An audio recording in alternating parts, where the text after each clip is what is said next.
दा बे बरायनाय हाबाफारिखौ मानगोनां मासिगिरि आंखौ सामलायलांनो थिनलायनाय बिथांनि खावलायनाय बायदि आङो मावफुंलांनो आवगायबाय। गाहाय नेहाथारि बिथां बलेन्द्र बसुमतारी बिथांजों दंबावो बिथांनिनो माखासे मावथिफारिया। आङो गिबियावनो मा होनो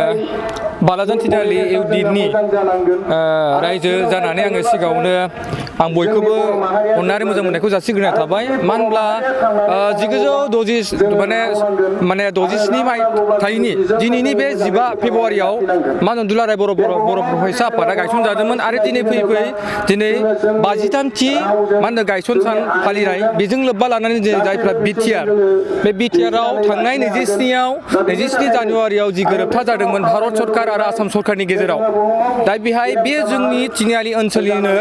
जाय सिगनेटरि बिथां मानगोनां लरेन इस्लारि बिथाङा दिनै बिथांखौ बरायनो थाखाय मा होनो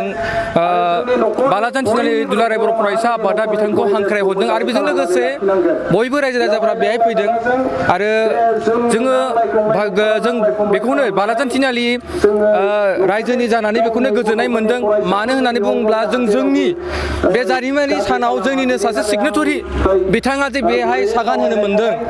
मानगोनां जोंहा दुलाराय बर' फरायसा आफादनि गाहाय नेहाथारि लरेन इस्लारि सारा थ' बिनि थाखाय जोङो जोबोद जोङो बे ओनसोलनि जानानै जों गावखौ गौरब खालामो आरो आं आसा खालामो फैबाय थानाय समाव बिथां सेक्रेटारिया बे दुलाराय बर' फरायसा आफादनि जायफ्रा बिटिआरनि माखासे जि दफाफोर दं बे दफाफोरखौ जाहाथे बिथांमोना मोजां भाबै इमप्लिमेन्ट खालामगोन थ' जों बेखौ रायजोनि जानानै जों दिनै आसा खालामनानै दङ। बिनि उनाव फैनो हागोन कालिगाव सुबायदा इमिरेटसु बिथांमोननि मावथिफारिया मोनाबो फारियै फैनानै दिनै सानावहाय खोब गोजोननाय मोनदों। जोङो थांनाय माखासे बोसोरफोराव जेरैबायदि एबसुनि गायसननाय सान जे फाउन्डेसन डे बेखौ जोङो माखासे समावहाय गुबुन गुबुन जायगायाव जेरैबायदि लाबोदोंमोन जेरैबायदि हाबाफारि लाबोदोंमोन देग्लाय जोङो एसे स्पेसियेलि बे हाबाफारिखौ लानाय जादों। मानो होननानै बुङोब्ला थांनाय 24 जानुवारि अक्ट'खालि जा भारत सरकार आसाम सरकार आरो जोंनि माखासे सोमावसार आफादफोरजों जा माने गोरोबथा जालांबाय बे गोरोबथायावनो जोंनि ओनसोलनिनो सासे जोंनि दालाइसा आफादनिफ्रायनो सासे दैदेनगिरि महरै आवगायलांबाय थानो हानाय बिथां लरेन इस्लारि बिथाङाबो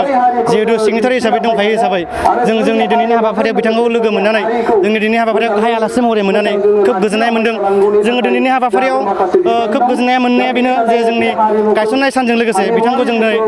ओनसोलनि हिसाबै जोङो साफ्रोमबो रायजोआनो बिथांखौ दिनैहाय मान बावनायजों लोगोसे बरायनो मोनसे खाबु मोनदों। बे खाबु मोननायनि थाखाय जोङो सोब दिनैनि हाबाफारिखौ गोजोननायजों लोगोसे जोङो बरायदों बिथांखौहाय। जों आसा खालामो बिथाङा फैबाय थानाय समावहाय बे ओनसोलनि थाखाय जोंनि हारिनि थाखाय जोंनि समाजनि थाखाय मोजां खामानि मावगोनखौ जों आसा खालामनानै जोङो दिनै